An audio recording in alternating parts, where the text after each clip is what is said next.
लेकिन उन्होंने इस महीने की कदर शायद अभी तक नहीं पहचानी।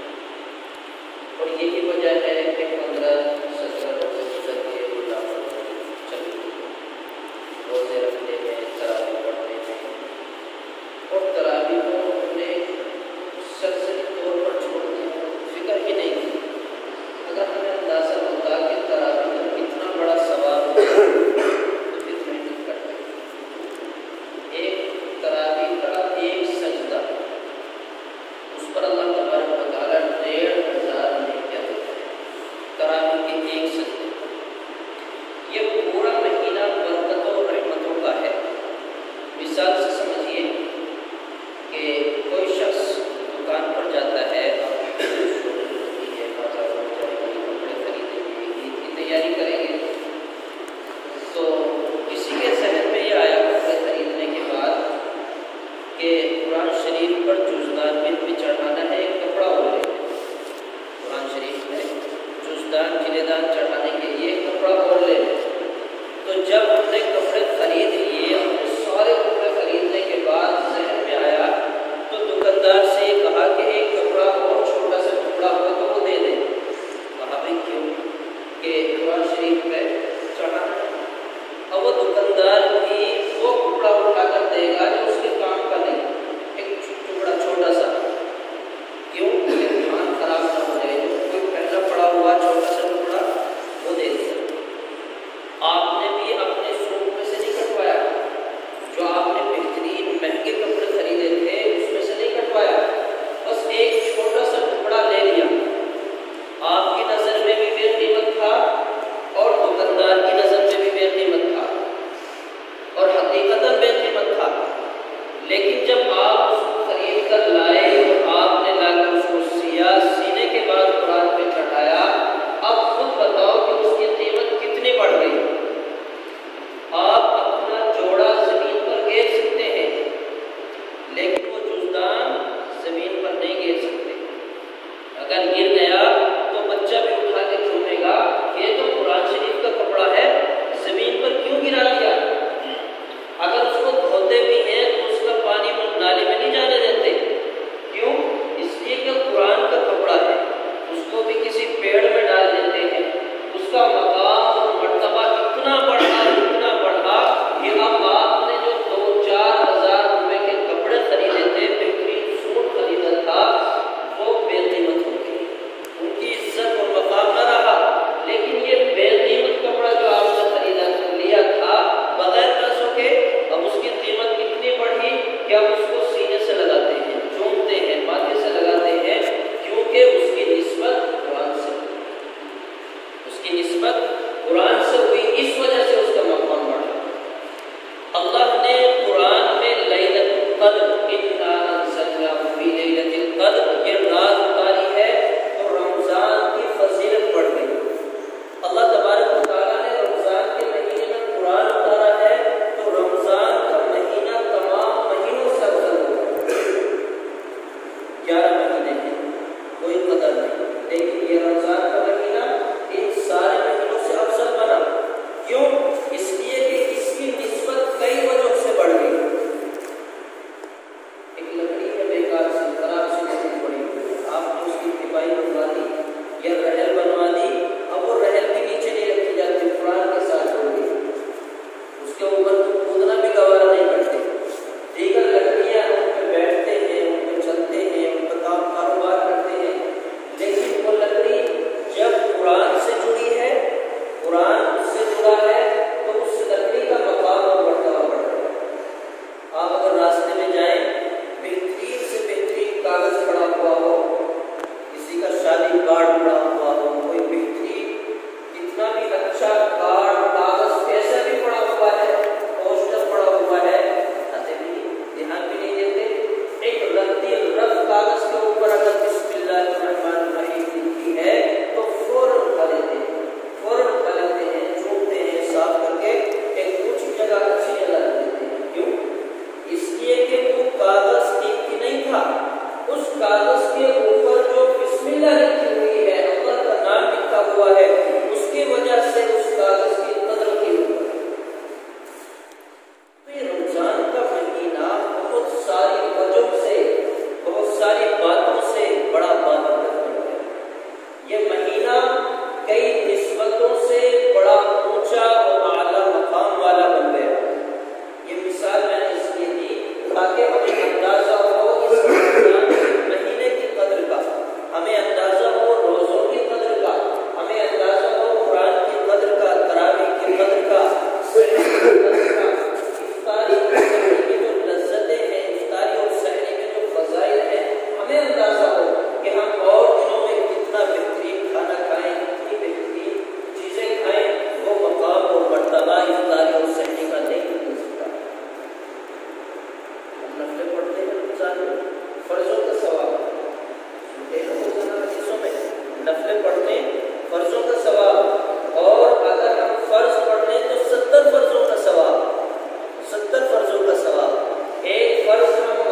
सजा भी है, और फिर 61 रोजे आदमी रखे, उस रोजे का कफारा अदा होगा। जो उसकी पकड़ थी वो खत्म हो जाएगी, लेकिन जो उस रोजे का सवाब था वो नहीं मिल पाएगा, उसका जो फायदा था वो हासिल नहीं हो सकेगा। तो रमजान का महीना अब अल्लाह तबारक व तआला ने दूसरा अशरा हमें रहमत का दिया है। रहमत किसे कहते हैं? एक होती है मग़फ़िरत का, रहमत का अशरा पहले चला गया, ये मग़फ़िरत का है। रहमत का अशरा गुजरा। रहमत के अगर एक माना ये लें तो अल्लाह तबारक व तआला की तरफ से ज़ख़ीरे जमा करने का, अल्लाह की तरफ से कुछ चीज़ें इकट्ठे करने का नाम मग़फ़िरत का। अब वो चीज़ें हमने इकट्ठी कर ली, नेकियां इकट्ठी कर ली, अब मग़फ़िरत का मसला है, मग़फ़िरत का मसला है। किसी के पास बहुत सारे रुपए, बहुत सारी रिश्वतें, बहुत सारी सिफारिशें, बहुत सारी सिक्योरिटी उसके पास मौजूद है, लेकिन उसको कहीं जाने की इजाज़त नहीं। हर चीज़ मौजूद है, हर चीज़ मौजूद है, लेकिन कमरा बंद है, अंदर दाखिल होने की इजाज़त नहीं है। और काम बनेगा उस कमरे में, काम बनेगा उस ऑफिस में जाने के बाद, ऑफिस में जाने की इजाज़त नहीं। हर चीज़ मौजूद है, हर चीज़ मौजूद है, लेकिन कमरे का लॉक लगा हुआ है। अब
हमने जो सहरी खाई है सुन्नत समझकर और इस नियत से खाई है कि मेरे आका रोजा तो मुझे रखना ही है, और रोजा तो मैं इसलिए रख रहा हूं कि फर्ज है। सहरी इसलिए खा रहा हूं कि मेरे आका ने खाई है, इसलिए नहीं खा रहा कि मैं भूखा रहूंगा। सहरी इसलिए खा रहा हूं कि मेरे अंदर जो बीमारियां हैं, मेरे अंदर जो परेशानियां हैं, जो दुख है, जो दर्द है, जो बुढ़न है, जो दिक्कतें हैं, मेरे आका मैं इस सहरी को दवाई के तौर पे खा रहा हूं। आप एक गोली खा लेते हैं, सर का दर्द खत्म हो जाता है, एक गोली से बुखार उतर जाता है। आपने कम से कम आधा किलो चीज खाई है, गोली समझकर, दवाई समझकर, सुन्नत समझकर, तो इतनी सारी दवाई क्या हमारी बहुत सारी बीमारियों को खत्म नहीं कर सकती? अरे लेकिन नियत करनी है। ये मैं एक हिकमती बातें बता रहा हूँ, फज़ाइल की बातें सुनते रहते हैं। सहरी से खत्म होने वाली बीमारियां, अब चाहे आप रोटियां खाएं, दूध पिए, कोई भी चीज सहरी में इस्तेमाल करें, वो आपके पेट में जा रही है दवाई बनकर। आप बीमारी का नियत करते हैं कि मेरे मौला मुझे बीमारी है,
अपने जिस्म में पैदा होने वाली बीमारियों